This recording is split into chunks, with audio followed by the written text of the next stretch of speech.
Good evening, everyone.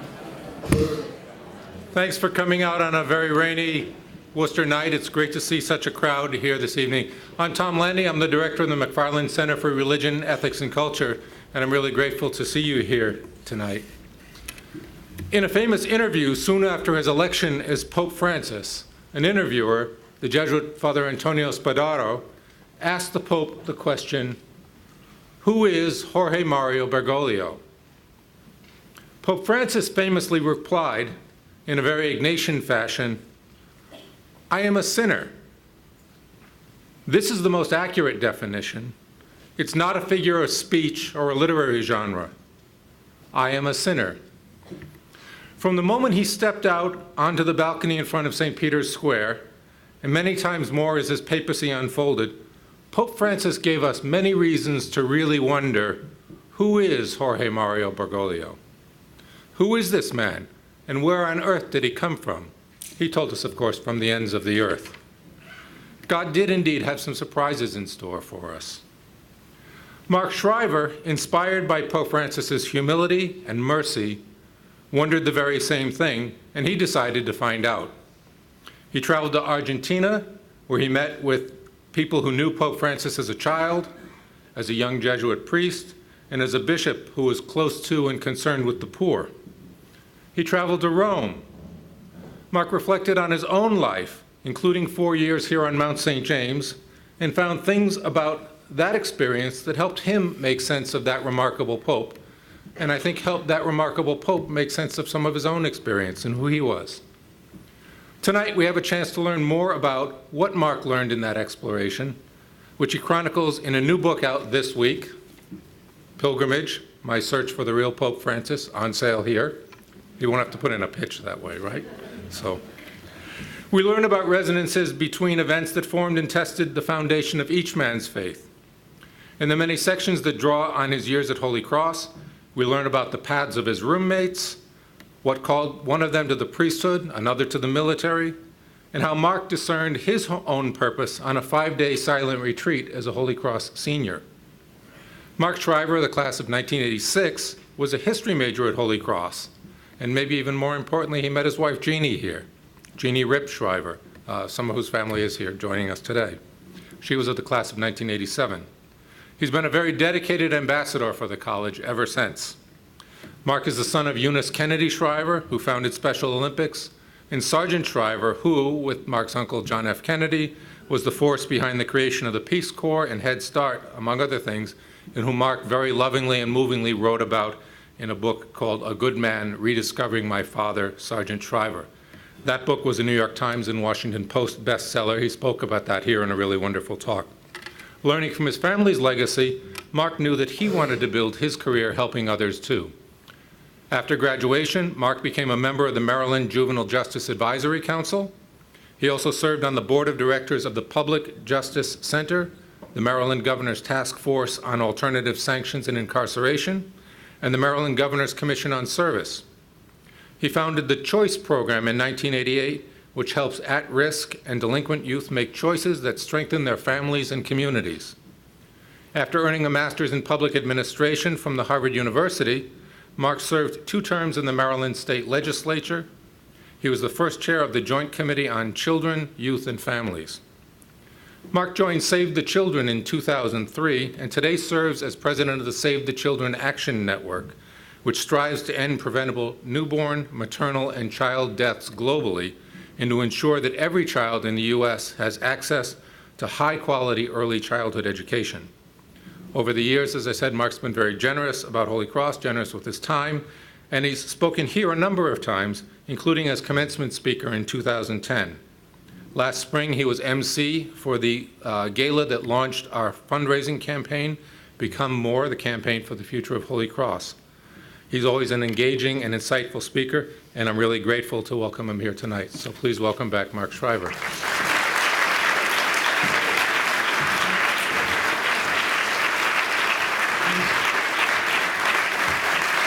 Thank you. Thank you, Tom. That was an incredibly generous introduction. I hadn't heard myself described like that, so thank you. It was incredibly nice. And I have to tell you, we just had dinner upstairs, and I told a couple of folks that were there how nervous I am, because this is my first talk about Pope Francis. I gave a bunch of talks, obviously, about my pop and book that I wrote on him, A Good Man. But this is my first talk about Pope Francis. The book tour started just a couple of days ago, and so I'm a little nervous about it. I haven't told some of these stories. It's exciting, but I love Holy Cross so much that I wanted to start the book tour up here in Worcester. Tonight is actually my wife's, Jeannie's, birthday. So I love Holy Cross so much I blew my wife off.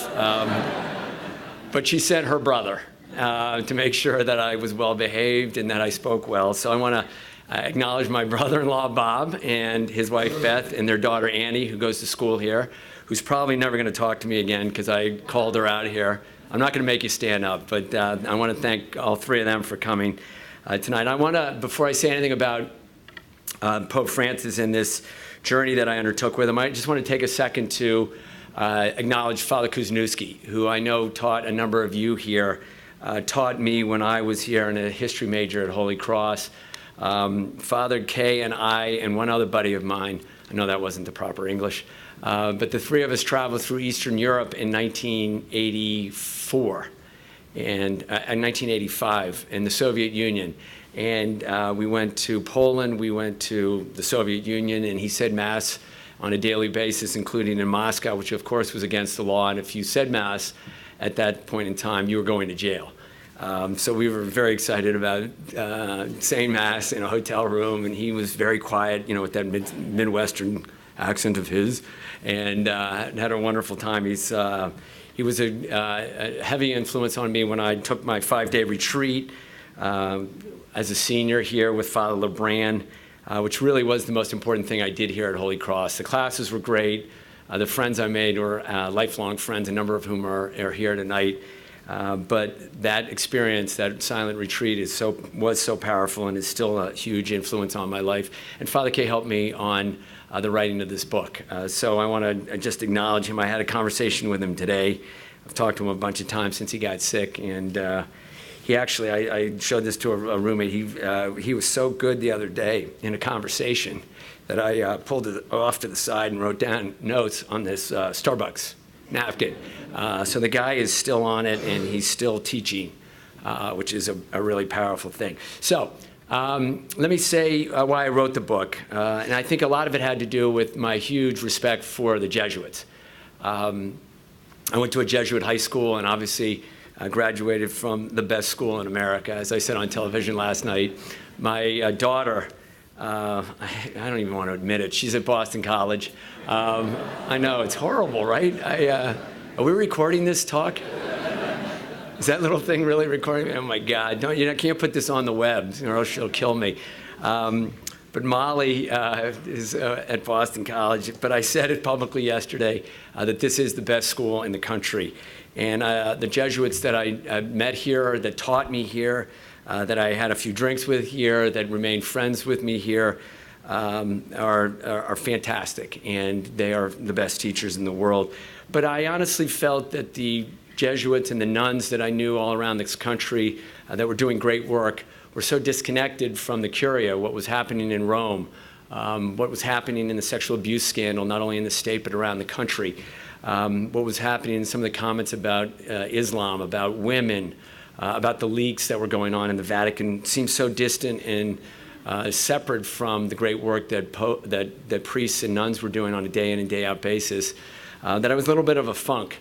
And when Pope Francis came out on that balcony and asked the people that were assembled in St. Peter's Square to bless him before he blessed them, when he paid his hotel bill the next day, when he went and visited on his first official trip the refugees on the island of Lampedusa, all sent these really important messages. And I told folks over dinner tonight, the visual of him washing the feet of those young juvenile delinquents, including a Muslim woman, was so powerful, especially for me. I'd spent 5 years working with juvenile delinquents in Baltimore City. And I got to tell you, I've been in and out of facilities like the one he visited, and I would never get on my knees and wash the feet of young kids who had broken the law. So this was a guy that, kind of took my breath away. And I couldn't figure out whether he was doing this for public relation purposes or whether he was the real deal. So I wanted to dig in, to go down and figure out exactly who he was. And as the book says, although I wasn't originally wild about the title, it's a journey, it's a pilgrimage to try to figure out how he acts the way he does and why he does it with so much joy. And I distilled down, after talking to probably 100 of his friends and colleagues, and detractors, people who don't like him at all, that the three main concepts in his life are his profound faith in God. And it's a faith that demands acts of humility and a life of humility. And it's a faith really grounded in mercy. And we just finished, as you all undoubtedly know, the extraordinary Jubilee of Mercy. But there's more to his story. It's the story of a guy at the age of 36 who was the most powerful Jesuit in Argentina. He ran the province of Argentina and Paraguay, who rose up because he was brilliant and is brilliant, and assumed that level of responsibility a couple years before his country went into a dramatic civil war, often referred to as the Dirty War. So he had this incredible rise to power, and during that time when he was provincial, and then afterwards when he ran the Jesuit Formation House, and then was the confessor of the Jesuit community in Buenos Aires, he caused a lot of problems. And he split the province in two. There were Jesuits that loved him and thought he was the greatest leader possible, and there were other Jesuits that thought he was horrible. And he admits in that article that Tom referenced that he was very authoritarian and that he was not prepared for that role, and that he ended up really, as he said, committing a number of sins, and he caused divisions, and he was exiled. He was sent to Cordoba, which is a town about 3 hours into the interior of Argentina, with no responsibility. So imagine going from being the most powerful guy in Argentina and Paraguay, the most powerful Jesuit, to 10 years later being assigned to live in a community with no responsibility other than to listen to confessions, and take care of sick and dying Jesuits, to bathe them, to wash them, to nurse them. These are all things, that was his responsibility. So he went from a very powerful role to one that forced him to look internally, to have a great interior crisis, as he said it. And then he came out of that and became bishop, auxiliary bishop of Buenos Aires, and had these amazing experiences from 92 up until today. So there's a story of faith, it's a story of mercy, it's a story of humility, and it's a story of a rise, a dramatic fall, lessons learned, and then a rise back up to be the man who he is today. So the book is really just a collection of stories. I'm not a historian. I'm not a professional writer. I work with I work with kids all across the country and across the world. I'm a social worker, essentially. So the book is a collection of stories of folks that told me who he is. So I'm going to just tell and share a couple of them with you, and then hope that you'll ask some questions afterwards. His faith is really grounded in the experience he had with his grandmother, who was a peasant in Italy, born in around 1882, a woman of great Catholic faith who stood up on her chair and in a public arena denounced Mussolini. A woman of great faith and obviously great courage, took her family, her husband and her only son, and immigrated over to Argentina, moved to Buenos Aires after the family business went bankrupt. Her son Mario got married. 12 months later, out came Jorge Mario Bergoglio, Pope Francis, and 4 more children later. Next door, a couple doors down, Rosa, his grandmother, lived.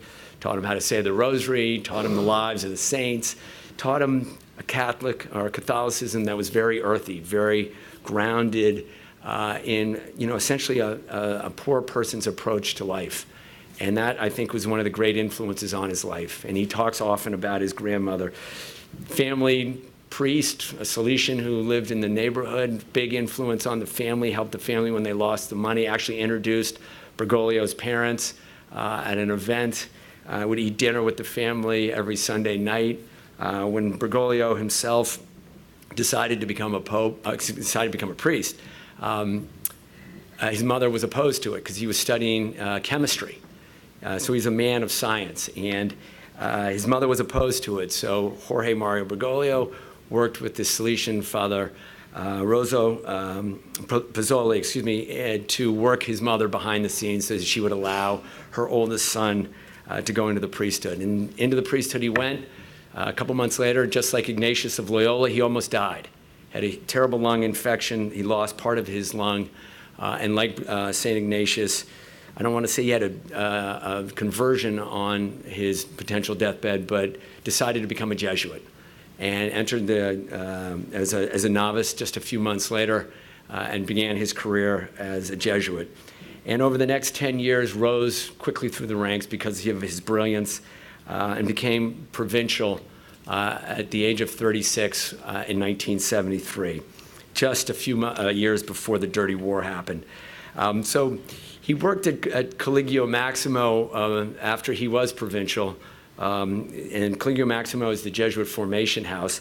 And I had lunch with three guys that were students of Bergoglio's. And there was a great scene at a restaurant in downtown Buenos Aires. The wine came out at lunchtime. These guys were all eating steaks. And they just started telling stories about Pope Francis. And, you know, you've heard this expression about smelling of the sheep. And these guys told me that when they were studying to be Jesuits, Pope Francis would literally say, go out on Saturday and go work in the community, go work in the neighborhoods. The students would go out, and he would literally sit there when they came back in before dinner at about 7 o'clock and look at their shoes to see whether they had mud on their shoes. And if he didn't have mud on your shoes, it meant that you had gone back upstairs and taken a nap, or you had gone to study, and that Bergoglio literally would tell them to go get the smell of the sheep and mud on their shoes. So off these guys would literally go, and that level of intensity of actually doing that type of community service, of learning from poor people, and also being engaged with them was what he really excelled on. So he did the provincial, he taught at the Collegio Maximo, and then had this split within the Jesuit community and was exiled to Cordoba, as I mentioned, where he had this great interior crisis. I went and saw his room at Collegio Maximo and also in Cordoba. And I'm telling you, it's amazing. It's a small little room with a double bed, a bureau with 3 drawers, a chair to sit in, and a kneeler. I mean, when you talk about humility and you talk about austerity, this guy lived his entire life in that room. No fancy bed frames, no flat screen TV, no mini fridge stocked with beers or Coke or whatever it is. This guy lives it, and that's where he lived for his entire life. And when he was up in Cordoba, the exact same situation. And that's where the book starts. It starts, his window in this room overlooked a alleyway, essentially. And the students at Cordoba University used to walk through that alleyway at night on Friday and Saturday night after having a few drinks, and would wake him up. And yet he never complained, and that's where the book starts off. Because what really interests me about this man is not the fact that he became Pope, but the fact that he had this rise, had a dramatic fall, lived in this room for 2 years, taking care of dying Jesuits, and then came back to become a different type of bishop. And that was his fall. The guy who took us on this tour, who's a brother, Jesuit brother, told me that he actually moved into the room after Bergoglio left. And the noise was so loud at night that they put noise barriers on the windows so that this guy could sleep. And I said, well, Pope Francis never complained. He said, it's not his personality. He doesn't complain. He just grunted through it. And that just gives a little insight. So let me tell you a couple quick stories about his humility. You know, we hear so much about his humility. I talked to a guy named Rabbi Arouge, and I asked him in Buenos Aires at his synagogue, where did he first meet Pope Francis? And he said, I met him on a mountain in downtown Buenos Aires. And I said, I didn't know there were any mountains in Buenos Aires. And he said, it was a mountain of trash. We were in the poorest part of all of Buenos Aires, and the trash all accumulates there. And that's where I first met Bergoglio. He was down there working in the villas, the slums of Buenos Aires.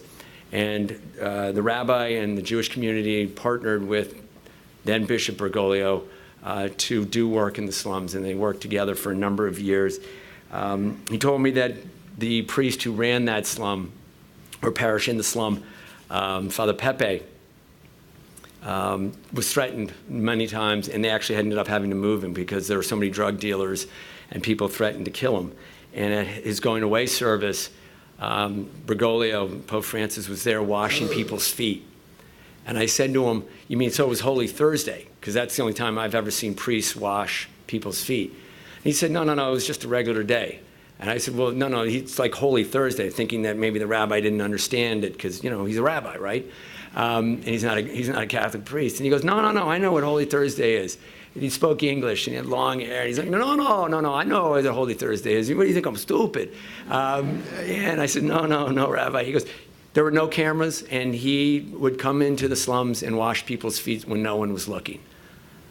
And I was like, wow. And this guy then told me that he got sick, and then I'll wrap up. But the guy told me he got sick, and he was in the hospital, Rabbi Rouge. And he said one night about 9 o'clock, I'm sitting there, my phone rang. And I said, hello. And the guy on the other line says, hi, it's Jorge. How are you doing? Ari, I think his name was. And I said, Jorge who? And he says, it's Jorge. And the rabbi goes to me, look, I have a brother-in-law. His name is Jorge, but he never calls me up, and I don't really like him. But I'm telling you, I don't know who Jorge is. And he goes, it's Jorge Mario Bergoglio. And he goes, look, I'm a rabbi, and I'm really important, but I am not the cardinal of Buenos Aires, which is the most important position in all of Argentina. If I call somebody up, I have my secretary place the call, and I make the person wait to talk to me. Bergoglio, he calls up at 9 o'clock at night, and I'm in the hospital when no one calls me, and he asks me how I'm doing. I'll tell you one more story about this guy, because he was so fantastic. He said he goes to Jordan with Father Pepe, a combination of Jews and Catholics, go to Jordan when Pope Francis is traveling around the Middle East. And they go to a mass in Jordan. And there's 50,000, he goes, there's 50,000 Catholics in all of Jordan, and they're at this mass with Pope Francis. And they're all these military guys, these Jordanian military guys with machine guns. And the Pope is riding around, and there's like 25 Jews in all of Jordan, and I'm one of them. And I'm in there, and I'm scared, and they've got all these Catholics yelling, and these guys with machine guns yelling, and me. And the Pope is driving around, and I haven't seen him in 3 years, and he's the most important man in the world. And he drives by, and I'm waving, and he stops the car. And he points at me. And he comes off the Pope mobile, and he starts walking towards me, and these military guys come out, and they got the machine guns, and they're all pushing everybody out of the way. And I don't know whether what's going to happen to me? And I said, well, what happened? He goes, I'm here with a buddy, and they pushed my buddy away. And they're pulling me towards the Pope. And I said, well, what'd you do? And he goes, what my buddy? I got to grab my buddy. I said, why do you care about your buddy? And he goes, because he had the camera, and I wanted to have a picture taken. I said, what'd you do? He goes, I grabbed my buddy, and I went up, and the Pope gives me a hug. And he says, and I'm sitting there, and I'm thinking, oh, my God, what am I going to say to the most powerful man in the world, the most important man in the world? And before I could say anything, the Pope said to me, how's your family? And the guy teared up on me, right, this rabbi, and he goes, can you imagine if we all asked, the first question was, how is your family? Especially our political leaders. This guy really cares about my family. He asked about my kids. And I'm like, I wanted to ask him the best question he ever had, and all he wanted to do was talk about my family and how I was doing. And the guy, literally, crying there. These guys that I had lunch with in Buenos Aires told me another story of his humility. They were the three Jesuits were all Argentinians, and the number of folks from Paraguay or indigenous people, and mostly the folks in Argentina, are Italian descent or Spanish descent. And in the priesthood, in the Jesuits, they're mostly Italian descent, right? And they would make fun of, in the late 70s, they made fun of the poor students who came in from Paraguay. And at one case, this Father Nardin told me, we were making fun of this guy because he was from the mountains of Paraguay, and he had a sweater on, a brightly colored sweater, and it wasn't kind of cool looking, and we made fun of him. And Jorge, Pope Francis, heard about it, And he brought me into my office, and he said, were you making fun of, Jose's outfit? And he said, yes, yeah, I was. And he said, okay, that's no problem. You wear the sweater. And he made him wear the sweater for 2 days.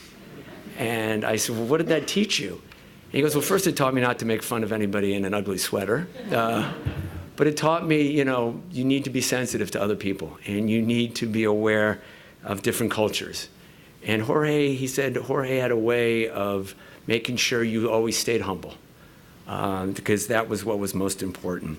So I'll wrap up. The concept of mercy, which, as I said, we just finished this extraordinary Jubilee of Mercy.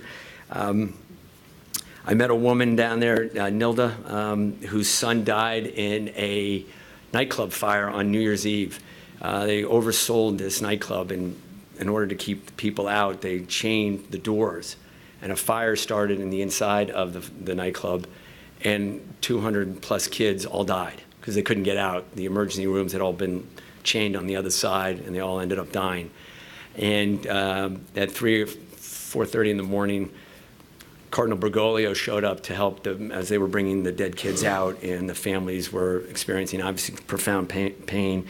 Stayed there all night, all of that night, then all of the next day, working with these families and being there with him. And during the course of the conversation about what role Cardinal Bergoglio played with him, she told me, I ended up not liking him. I didn't talk to him for over a year. And I said, why? He, helped you. He celebrated Mass for the survivors in honor of the victims.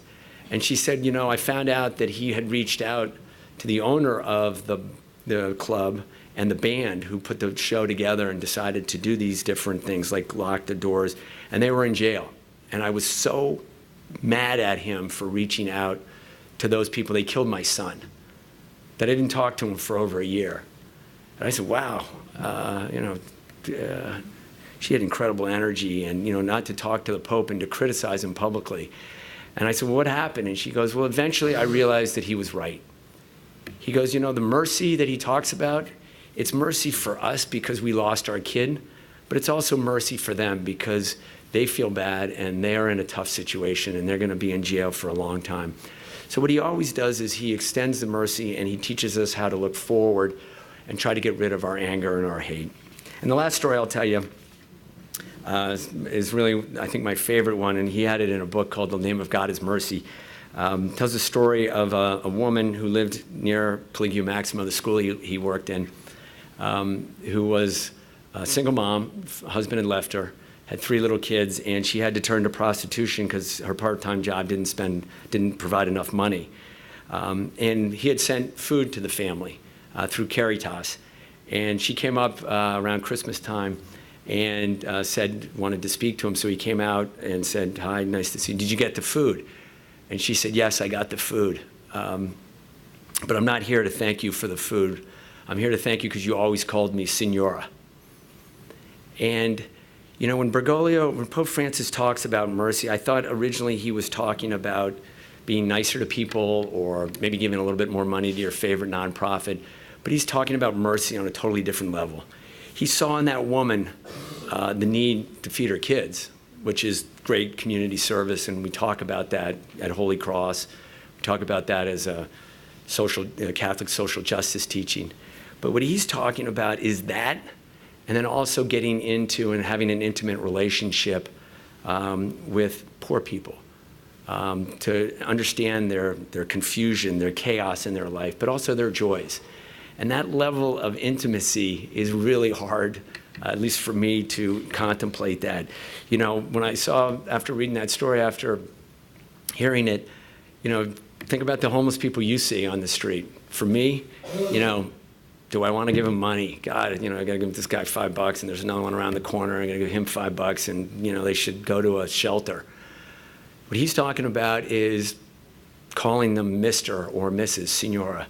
He's talking about maybe asking them what their name is, asking them how their family is, where are they from, actually having a relationship with them and trying to understand some of the chaos and confusion and joys in their life.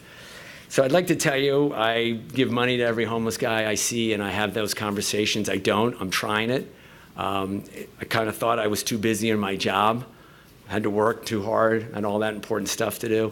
I didn't have time to hang out with a homeless dude for 10 minutes or 15 minutes. But I find that as the more I do that, the more I'm doing better at my work. And I'm doing a little bit better. My wife won't tell you this, or my kids won't tell you this, but I'm doing a little bit better with them too, because it makes you more sensitive to other people's needs. You hear at Holy Cross about the social justice concept, about going out there, and you hear about the concept of being a man or a woman for others. And what I think is evolved in that slogan over time, or that motto over time, is being a man with and for others. And that's what he's talking about. When he talks about a poor church for the poor, he's talking not just physical poverty, but spiritual poverty, about those that are struggling with emotional problems, physical health problems. And we're all doing it, right? I mean, even if you're 19 or 20 in here, your back may hurt, or your knee may hurt, or your older brother may be an alcoholic, or your uncle has got some problems. All of family's got an issue, right? So what he's really talking about when he says a poor church for the poor is he's talking about all of us. Whether you're loaded or whether you're here on a scholarship, you got issues. And he's saying, enter into that conversation, that intimacy with others and with God, and then you'll be fully alive. He had these words in The Joy of the Gospel, in which he said, life grows by being given away, and it weakens in isolation and comfort. Life leaves security on the shore and become excited by the mission of communicating life to others. Life grows by being given away, and it weakens in isolation and comfort.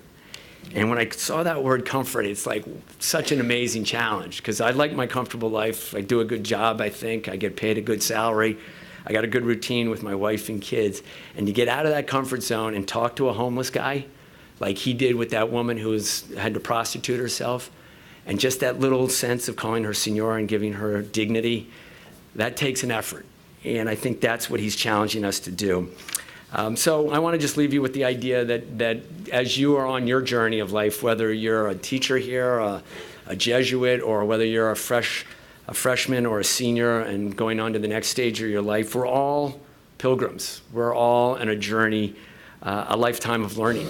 And this institution, I think, does a better job than any school in the country, giving you the opportunity to have a great academic experience, but also lessons of humility and lessons of mercy and lessons of faith. And as my roommate here from freshman year and all 4 years told me earlier this evening, Pope Francis isn't today. He wasn't like that 30 years ago. He wasn't like that 10 years ago. He's on a journey himself.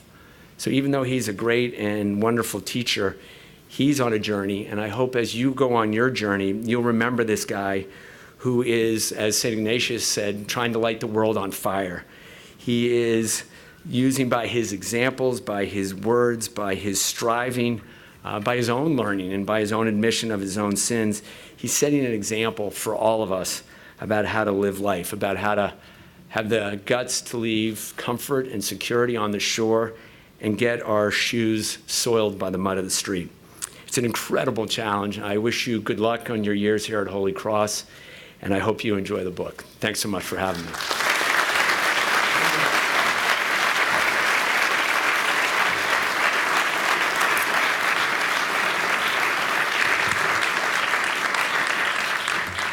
Happy to take some questions.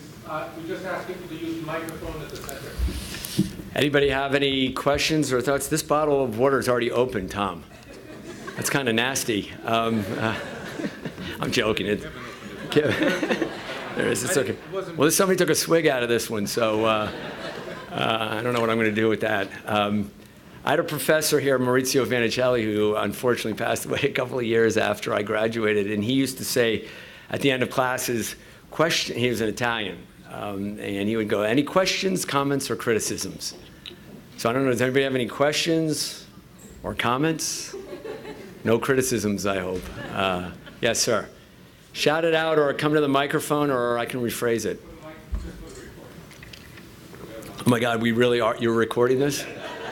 I love Boston College. Hi, thank you very much. I love my daughter. We love Flutie. You love who? How Flutie? do you I hated Flutie. Oh, Are you kidding? no. So I went to Michigan State, and so it was he was another guy that beat Notre Dame. Yes, So that's he how did. it worked. But this is kind of coming from left field. How do you see the Pope in relationship to the Dalai Lama? What do you see that they might have in common? Well, in I their think mission for the world? I've never been asked that question. I've been asked his relationship with Donald Trump, which I'm happy to talk about. I think both of them come from this experience. I think that we're all trying to make a connection with God, with Yahweh, whatever you want to call it. And I think those two men have insights into the yearning that we all have to make that connection. They come at it from obviously different approaches, but they talk about love, they talk about forgiveness, and they talk about mercy. So I don't actually know anything about their relationship, whether I assume they've met. I can't remember. I think they have. But he, his whole life is a consistent evolution towards this concept of mercy and forgiveness. It's his Episcopal code is about the picture or the story of Jesus reaching out and asking Matthew to be a disciple, and the famous painting, which is in the book, of Matthew holding on to the money and Jesus pointing at him and him not wanting to let go of the money, right? Because I don't want to let go of my money either. And that's what he's talking about, comfort. Give up that comfort, give up that security. So that whole concept of mercy and reaching out, that God reaches out and asks you to give up that security and that comfort, is what Bergoglio is on his coat of arms. I don't know if that's the correct term, but on his Episcopal seal there. And I think that those are, a similar feeling to what the Dalai Lama talks about, but I don't know about their personal relationship. Come on, I came all the way to Worcester, and nobody wants to ask me about Donald Trump. Yes, okay. I got a lot of voice, but when you were visiting in Argentina, did any of the priests speak about his pre-Dirty Wars, the effect of the Dirty War, the conversion to the Dirty War? I know that some of his priests were involved. Yep. So the question, just for the record or for the viewership, is whether any of the priests that I talked to talked about his role in the Dirty War, whether they thought he did a good job or a bad job. And I did, yes. The guys that I had lunch with and a number of other folks were involved with him and were learning, were novices when he was provincial, and were at Collegio Maximo studying to become a Jesuit during the Dirty War. And there really is a split in the Jesuits. The first thing you hear from everybody in Argentina who lived through that period was how complex and confusing it was. That the army didn't know what the Navy was doing. They didn't know what the police force was doing. There was almost unbridled chaos in Argentina, and people were literally disappearing, and that's what they were called, disappeared, and they would never be seen again. And Bergoglio's first boss, this woman, Esther Ballesteros, I mispronounced her last name, who was from Paraguay, who ran a chemistry lab, who was a communist and an atheist, was his first boss when he was 16 years old. Her daughter disappeared, and she disappeared. And they found her remains a couple years later, and when he was cardinal, he buried her in a Catholic cemetery at the Basilica in downtown Buenos Aires. An atheist, a communist from Paraguay, who was his boss. So the answer to your question is there's a mass confusion. People who actually admire him greatly and others who don't like him at all both told me that he had taken steps that saved their lives. They didn't realize when he transferred them out why he did that, and it saved their life. He didn't realize why he put this one man, Miguel Mamdebasi, in certain situations which he hated to be in, but it ended up as Miguel Mamdebasi, who was a Jesuit, dropped out and does not like Pope Francis, told me, he saved my life. So, there are some that say he should have done more. No Jesuit died. Other priests and other orders died. Nuns died. People died. No Jesuit died. He could have saved more lives. And my answer to that is, that's a judgment made between him and God. And I put in the book, which I got in a couple criticisms on, is who am I to judge? And I'm not really, I'm not a professional biographer that wants to condemn one side or the other. I'm just laying the facts out there, and I'm telling you there was mass confusion, that people that couldn't stand him when he was provincial, told me he saved their life. And people who now like him today said he saved their life as well. So I don't think you're ever going to get the real story about what happened there, because the people that were in power don't even know. It was that confusing. It's a civil war right in the middle of the country, and people were going left and right. It was just the chaos is unbelievable. Does that answer your question? Okay, thank you. Any other ones? Yes. Do you think Pope Francis needs to do more to promote women's leadership? Do I think that Pope Francis needs to do more to promote women's leadership in the church? I think the short answer to that is yes. I think he set up this study group to look at women deacons. And from every indication I'm picking up, it's going to happen. And you're going to have women allowed to preach. You're going to have women allowed as deacons to do a number of different services within the Catholic Church. And I think that will elevate the role of women in the Catholic Church. You know, the thing you got to remember about Pope Francis is it's a huge church. It's over 1 billion people, 1 billion Catholics.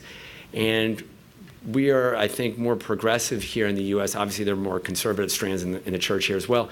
But you've got Africa, and you've got Central and South America. Africa's more conservative. So he is trying to listen to all these different opinions and discern how to take the church forward. So is it moving as fast as I wish it was going? No.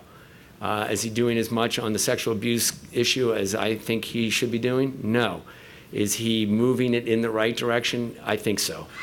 But, you know, you got to get involved and stay involved in that, and go to the priests that are here that have the collars on, and even the Jesuits that don't wear them, and talk to them about them, and talk to them about what your concerns are. And they, you know, they're talking, they're priests coming from all around the world at Holy Cross. They're in Boston. They're interacting with the Father General. There's a tight-knit group of folks here. So you can have an influence on that, but you got to be engaged in it and not think, you know, God, it's never going to change. I'm not going to do anything. If you do that, nothing will change. And I think that's really important. And I think, you know, it's the activism that I think is really important, and you hear about it here at Holy Cross, but it's also that faith dimension. You know, I know Holy Cross just built, I think it's a $22 million contemplation center here, the Joyce Center, right? Go use that place. You know, figure out how, on a retreat, how to have a closer relationship with your roommates, your friends, you know, with God, and that will give you more energy to go, you know, change the church. And if you think it's going to come from, you know, somebody else, you're missing, I think, the boat here. But I think that's what his incredible skill is. He's excited about going to work because he's totally free, and he's fired up about his work because it's not work, because he sees every moment as an interaction and a potential interaction with God. You know, that Ignatius idea that God is everywhere and in everything, you know, he believes that. And that's what gives him so much energy to get up at 4:30 in the morning and work his, you know, tail off. Yes? Did you learn anything about his relationship with Pope Benedict? Did I learn anything about his relationship with Pope Benedict? Just on a couple of times they had an interaction with a document that came out of Central America a couple of years ago, which talked about this concept of theology of the people, which is a little different, which is quite different, as Father Rogers can tell you, than the liberation theology. And Bergoglio believes, and it's really an Argentinian concept, that change will happen from the bottom up, that you will get it from poor people, and that we learn from poor people, and that the people, when they read the scriptures together, they learn together. A priest can be there, or a priest doesn't necessarily have to be there, which is a pretty revolutionary idea. And he has put that philosophy forward, that theology forward, and Pope Benedict supported him on that. I mean, obviously he was in contention, supposedly, to become Pope instead of Benedict, and they, you know, speak very positively of each other. But I didn't talk, you know, the people I talked to were, you know, like the guy who picks up trash and who's friends with the Pope, Sergio Sanchez, picks up cardboard at night, and the Pope befriended him, baptizes his babies, and helped that group organize. So I'll tell you one more quick story. At the Pope's installment mass, he invited 3 people in addition to his family. It was Sergio Sanchez, who was in his trash outfit, because they wear an outfit when they pick up trash at night that has reflectors on it so they don't get killed because they're in the street, a nun, and a teacher. And when Sergio Sanchez told me this in a recycling plant in downtown Buenos Aires, I thought, oh my God, the guy's lost his mind. There's no way the Pope really invited him to Rome. And he told me the whole story. Went over with the president of Argentina, and plan lands. All the big shots go in one direction, and Sergio goes in another. And I said, well, where did you go? And he goes, I was in a hotel, and it had a TV in the room. It was beautiful. Okay, so he's a poor guy, and never been in a fancy hotel room or a hotel room with a flat screen TV in it. And the next day I said, well, how'd you get to the installation mass? And he goes, the Pope sent a car, and I was sitting right up in the front. I'm like, you're in the front? And he goes, yeah, I'm in the front section. And I said, where's presidents and prime ministers? And he goes, they're behind me. The Pope had me there, and after it's over, the Pope's taking off his robes, and I gave him a hug, and he told me, keep fighting. And I'm like going, oh my God, you hung out with the Pope and he's taking off his robes from that mass? He goes, yeah, I spent 45 seconds with him, and he told me to keep fighting on behalf of the poor people. And I'm like, oh my God, this either this is the best interview ever, or this guy's, mentally ill. And it's all true. And I said, where's the presidents? And he goes, oh, they're in the side room behind a rope. They just get to see the Pope. I'm hugging them. And I said, have you ever seen him since? And he goes, yeah. I had a 3-day meeting with him last week. I'm like, you did? And he goes, yeah, I had people from all around the world, poor people, slum dwellers in Africa, and people who don't have homes that work for tenant farmers. And I'm like, okay, this issue on translation, maybe it's the head of the AFL-CIO, the head of Save the Children, the big shots who can make big systemic change. And I researched the New York Times, the Washington Post, ABC, all the big things. Nobody covered that meeting. And it happened. I found it on an article in Canada, in some labor magazine. And he brought 150 people like Sergio Sanchez in the world popular movements. He brought all the cardinals down there to spend time with him. These guys had a mass in St. Peter's, and they rolled, in the offertory of gifts. He rolled up a trash collection, thing. You throw all your papers in at the end of the semester. He rolled it. That's how he picks up the garbage at night. He rolled it right down the middle of St. Peter's. He told me this. He goes, I took it in the back halls, and it was clanging around, and we had trash in there, and plastic and paper, cardboard, and people threw their trinkets in there, and we took it right down the middle of St. Peter's. And the Pope loved it. And I'm like, oh my God. And he's had 3 meetings with these people. And people who study the Vatican tell you, if you really want to know Pope Francis, and I've quoted a couple of the speeches in here, read his comments to these people, because that's the theology of the people. That is, he's telling you not to amass, not to get bigger and stronger as nonprofits, but to really work on the grassroots, because that's where the real power comes from, and that's the theology of the people. Does that make any sense? Yeah, because it took a while for me to figure it out, and it's complicated because it's a strand of liberation theology, which I studied here in Holy Cross, which was big, in the late 70s and into the 80s, because the church was still grappling with the changes from Vatican II. And it's wild. I mean, Sergio Sanchez, okay, he's got like a wiffle cut. He's about 5'6", about 200 pounds. He's got a big tattoo of Mary on his forearm. He has a cigarette in his mouth, and the cigarette dangled out of his mouth for 2 hours. And I'm in a recycling plant with seagulls and pigeons and trash everywhere. And this guy's one of the Pope's best friends. And the Pope hung out with him on his days off. Right? And in the corner, they got a statue of Mary. And it's called Our Lady of Cartoneros, which is the name of the people who pick up cardboard. And it's all made out of cardboard. And she's in a trash collector's outfit. And it's, right underneath of it's a picture of the Pope. And they all walk by there and they say, say a little prayer to Our Lady of the Trash Collectors, made out of cardboard. And that's not like really the Catholic Church I grew up in. I don't know, maybe you all grew up in a different church, but I'm like, wow, that's pretty different for me. And, that's kind of he's a revolutionary guy, hanging out with people like that. When I was in politics, and I'll answer your question, I was in politics, if I got elected governor of Maryland or president of the United States, I don't have Sergio Sanchez in the front row in his trash collector's outfit. And I got somebody who gave me $10 million or some big shot, Democratic insider. He's got a trash collector hanging out with him. Yes, sir.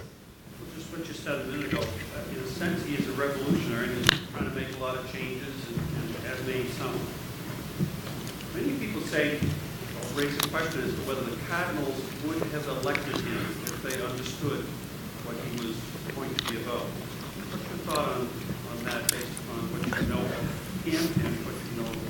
Well, first of all, I just got to say the way you say Cardinals is so cool. I forgot the New England accent because that was a good one. I think they were looking for more of a pastor from John Paul II and Benedict, who are more a theologian and more doctrinal. I don't think anybody knew that they were getting what they got. He did what he did when he was in Argentina, but he clearly was not as joy-filled as he is, smiling. He's put on weight. I talked to his press secretary, who's a priest, and he said, God, he's gotten so fat. Because he's sitting over in Italy and he's loving life and he's eating pasta. And so he's a lot different. In public, he was much more somber as cardinal. So I don't think anybody really knew what they were getting. And it says, that when he became Pope, he went off into a little chapel and prayed for 10 minutes and felt the Holy Spirit, lifted him. And that made him much more joy-filled than he had been. That he, essentially, as his priest secretary or his public relations assistant, who's a priest, said, this job was made for him, but it was made for him after the Holy Spirit kind of hit him. So I think it's a really wild story, great story. I'm going to introduce one other guy here because I know there's some students in here. My nephew is here who runs the JVC. Timbo, stand up, Timbo, because everybody wants to see you there, okay? So he runs the JVC.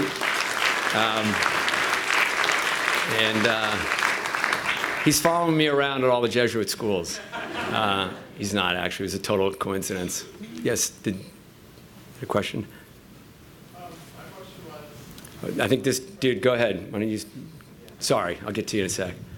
Hi, I'm a freshman here, and I'd like to ask you this because you're a father of someone in college, and because you work with young people like me, and because you benefited from hearing all these stories about the humility of Pope Francis. But as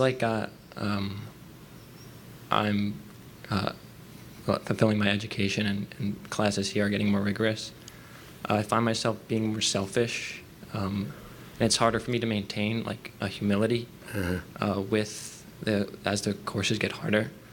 And I'd like to ask you where I can find a good common ground or a compromise to maintain that humility while studying at college.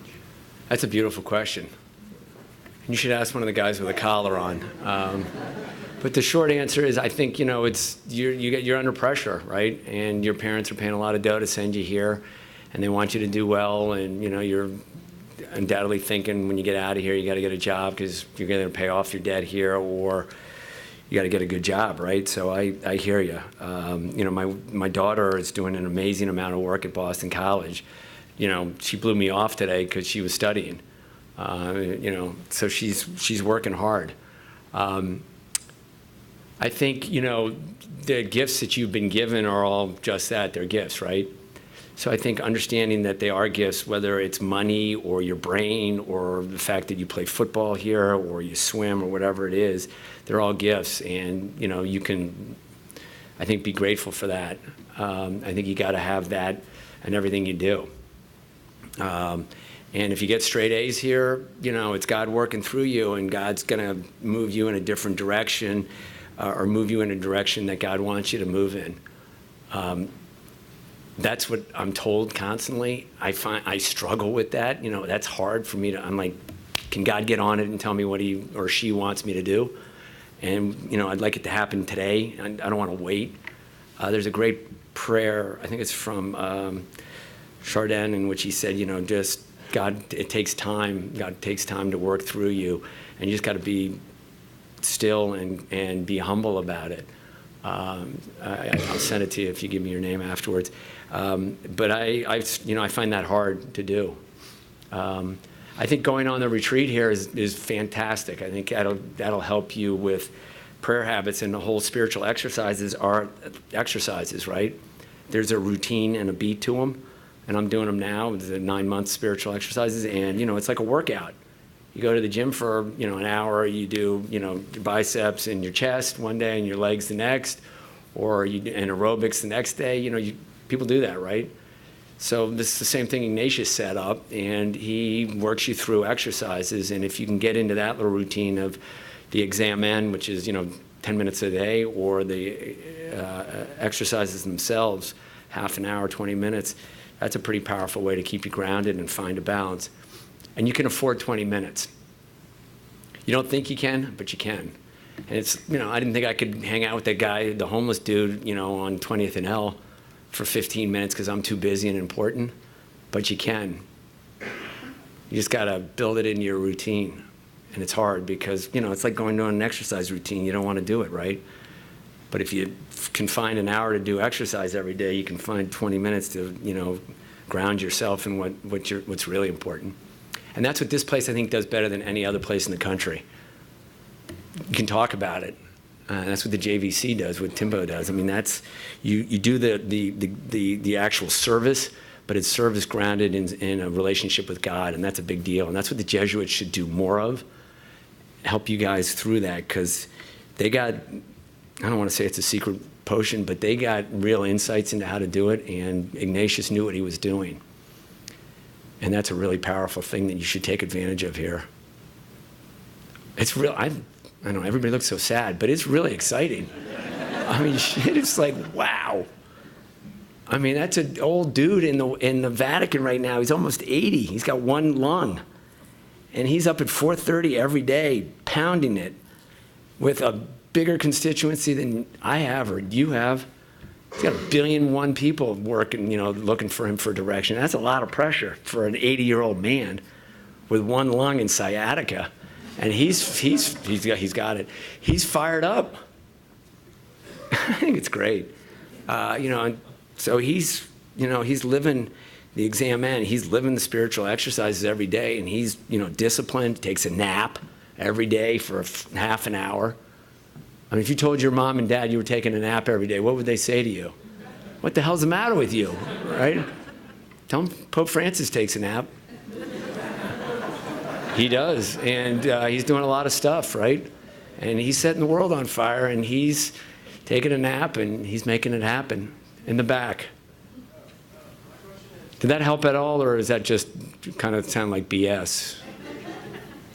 I think you got the access to the Jesuits here. You should really jump into that because they're good. Yes, in the back. I'm sorry, I cut you off again. Pope Francis being from Latin America, as one of the first popes from North Europe, do you think we would see in the future more popes from other parts of the world, or do you think we'll go back to kind of European popes? So the question was, Pope Francis is from South America. Will there be other popes from Central or South America? Or we go back to the trend of European popes. I have no idea, and I would bet you $1 million that if you ask the cardinals, they don't know either, the ones who are allowed to vote. I think they, get into that situation, and things happen that, Bergoglio Pope Francis was getting ready to retire. He was 76, something like that. He had, submitted his resignation. He could vote because you can vote up to 80. But he had, was getting ready to clear his papers out and go retire. And bam, we're talking about him in Worcester on whatever this is, a Wednesday night. And he's changing, the church and changing people. So I don't know what will happen. I know he is nominating and making cardinals people who are much more pastoral, that are much more, the idea of not being as doctrinal, if you will, still staying with the doctrine, but trying to open the church's door and extend mercy, because they want to move people. The expression Catholic guilt, I grew up with it. I don't know, maybe, it's Catholic guilt, right? So I think, as my roommate, who's a priest, said to me, it's not Catholic guilt. It's really, what it is it's Catholic joy. And that's his comments in his line I read to you about leaving security on the shore. That's from the joy of the gospel. So, they're trying to forgive people and show mercy and forgiveness, and that will bring more people to the church long term. And those are the types of people he's nominating. So whether they're from, Africa or Guatemala, I think isn't as important as, it has an impact, but it's not as important as whether they, really believe in mercy and an open church. Yes, ma'am. I saw you with Chris Matthews this week, and I was wondering if you have other appearances on this. You saw me with Chris Matthews. Yeah, it was a Holy Cross grad. He cut me off a lot, didn't he? Yeah. I know, he goes on all the time. I like him, but he interrupts me all the time. I'm going to go. I'm moving around the country. I have like a 3-week tour. I'm going to be on the Today Show and MSNBC. I was supposed to be on Morning Joe and Fox and Friends, and it got canceled or postponed because of the Ohio State issue on Monday, right? Yeah, Monday. I was supposed to go on Tuesday morning. So I got moved around, which is fine. No big deal. And then I'm doing a couple of other things. I can't remember. I'm going to Seattle, I'm going to LA, going to Chicago. And it's fun because I'm getting to go to Jesuit schools in almost every case, so I love that. Love it. Yes, sir. You can send a little note to Chris Matthews and tell him to let me on more often and to talk less.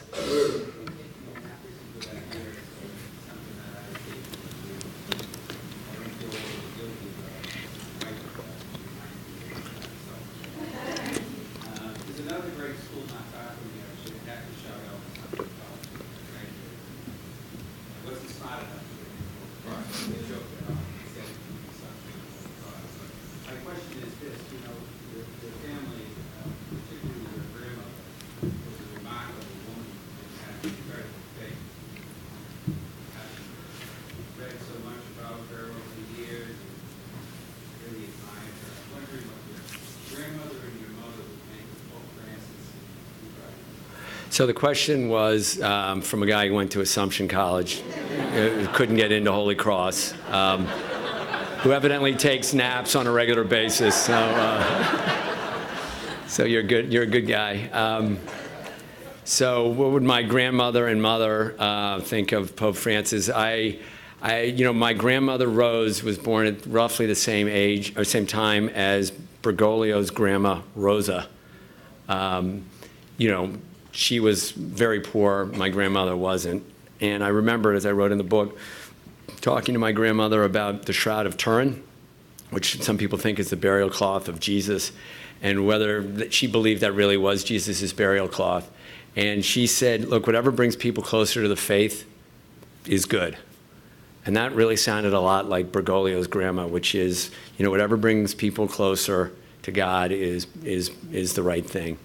I think they would love his commitment to social justice, to this concept which comes from the Jesuits of going to the frontier, of going to the fringes, of being God's army and being ready to be deployed at any time, as the Jesuits are sign up to do.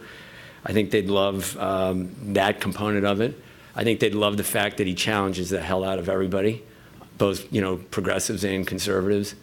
So, you can be pro-life, but if you're against the death penalty or you're for the death penalty, he didn't agree with you. You can be an environmentalist, but if you, drive a ginormous car and you have 4 houses and, you burn, the fossil fuels all the time, you got to think about it. He's on all levels. He's great. I like to think of myself as progressive, but he's challenging me, and I think they would like the fact that he is, got a comprehensive vision and is not afraid to speak about it. The guy is totally free, right? Because his boss is Jesus, and his boss doesn't care whether he's not getting reelected in 2 years. And it's funny, but it's true because he has total interior freedom. Because he doesn't care if he dies, because what he's doing is what he thinks God is telling him to do. And he admits he screws up, but he's got total freedom. That's completely cool, yes. Yeah, so the guy standing up, just so everyone's aware, is my college roommate. So he's probably going to say something snarky to me right now. Thank you. You can sit down now. I'd like 3 more for my kids for Christmas. Okay. Sean just said he's going to buy 30 of my books tonight. He's going to give them out to all of the students here, including the freshman guy. Especially the freshman guy. My Yeah. question is similar.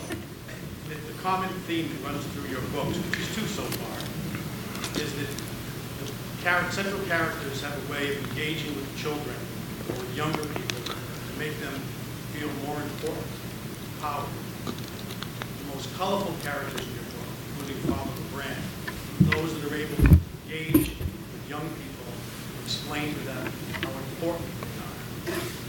My question is, you've done a great job describing to the children why those men should matter.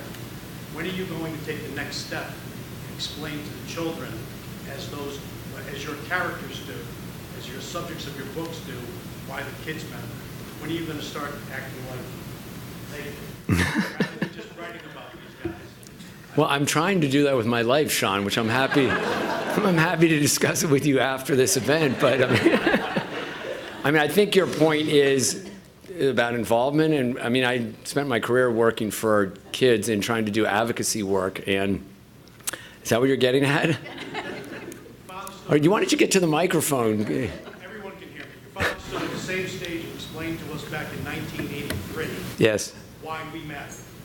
I'd like you to explain to the students here today, Yeah. the sophomores and the freshmen and the upperclassmen, why they matter. Well, I think that's a great question. And I should have, if I didn't get that across, I think you're 100% right. As much as it pains me to admit that, you're 100% right. I think, all kidding aside, I think you see throughout, my father creating the Peace Corps, Timbo working at the JVC now, Vista, which is the domestic Peace Corps started by my pop, all engaged young people. The legal services, is staffed by lawyers of all ages, but often relies on young lawyers. So I think, the great systemic changes happen. They happen from the bottom up, and they happen from the people that are forgotten. And whether it's, honestly, I think it's whether it's young people or whether it's the Sergio Sanchez's of the world who have no money, or the Martin Luther King, who was, in his early 30s when he did all of what he did. You see these examples throughout the course of time, and it comes not, the real long-term change doesn't come from the top down, it comes from the bottom up. And whether it's Gandhi or King, or whether it's the Peace Corps volunteers, as my father said beautifully, the real peace isn't coming about from, old men negotiating over a table. It comes from Peace Corps volunteers living side by side along poor people and learning from them while they also serve them. And that, I think, is, in a humble statement, I think that's pretty similar to what Pope Francis is talking about. And it comes from poor people, and it comes from young people, and it comes from folks that, aren't the big shots. And you're an 18-year-old freshman, and, you can come in here and have conversations with Father Harmon and Father Brose, and you can change this place, especially if you go in there with 2 or 3 of your buddies and make them change this place to be more attentive to your spiritual needs, if that's what you're looking for. And then this place will be I already think it's a great school, but it'll even be better. And, like Father Brose, but, he's running around the country raising money, doing his thing. You go in there and talk to him about it, make a big difference. I bet you if you ask any of these Jesuits in here now, the fact that they heard you say that, if they're on it, they're going to do something about it. And if they don't, send me an email and I'll call them up. So that's a great question, Sean. Thank you. Yes, sir.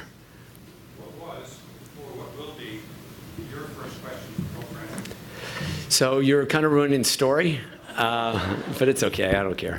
I tried to get an interview with him, and he turned me down, which is exactly what he should have done. And, I didn't, it was painful, when he first did it, but he should have turned me down because I'm writing a book about him, even though I'm trying to learn from him as a fellow pilgrim. But he has more important things to worry about than how he's perceived in this book. Somebody asked me today, what questions would you have asked him? I mean, I had I could ask him any number of questions, but I learned everything I needed to learn by, reading and studying him and talking to his friends. And the book is really, he flipped it on me. So he essentially interviewed me because he made me think about where I was and where I'm going. So like a great teacher, he made you kind of look internally to try to figure out your own self. So ultimately I don't care about interviewing him, because I already learned from him, and I'm learning from him every day. And I hope you will learn in this book, and I hope he challenges you, and I hope you continue to look at his example on a daily basis, because the man is a fantastic teacher. He's a great prophet, I think, and hopefully he's going to move the church with you all, moving it forward. So a couple people are rolling, so let's wrap it up. Thank you very much.